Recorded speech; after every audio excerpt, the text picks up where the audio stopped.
குட்டி கிருஷ்ணரின் குறும்பு. வெண்ணெய் பானையை எப்படி தன் நண்பர்களுடன் சேர்ந்து தந்திரமாக எடுக்கிறார் என்ற காட்சிகள் மிகவும் அழகாக இருக்கும். அன்னை யசோதாவின் அன்பு. கிருஷ்ணர் செய்யும் குறும்புகளை யசோதா எப்படி அன்புடன் கையாள்கிறார் என்பதை இது விளக்கு. கோகுலத்தில் ஒரு அழகான காலை பொழுது. அன்னை யசோதா தன் செல்ல மகன் கிருஷ்ணருக்காக சுவையான வெண்ணெய் எடுத்து வைத்திருந்தாள். கண்ணப்பா, நான் பக்கத்து வீட்டிற்கு சென்று வருகிறேன். அதுவரை இந்த வெண்ணெயை தொடக்கூடாது, சரியா? சமத்து பிள்ளையாக இருக்க வேண்டும். அந்த வெண்ணெய் வாசனை ஊர் முழுவதும் மணக்கிறதே.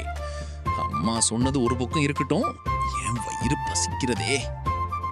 கண்ணன் எவ்வளவு முயற்சி செய்தும் அந்த வெண்ணெய் பானையை அவனால் எட்ட முடியவில்லை. உடனே அவனுக்கு ஒரு யோசனை வந்தது.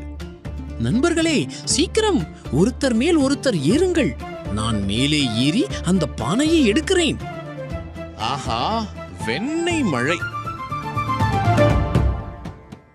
திடீரென்று பானை சரிய கிருஷ்ணர் மீதும் அவர் நண்பர்கள் மீதும் வெண்ணெய் மழையாக பொழிந்தது. எல்லோரும் சிரித்துக்கொண்டே வெண்ணெயை சுவைக்கத் தொடங்கினர். கண்ணப்பா, இது என்ன கோலம்? நான் என்ன சொன்னேன்?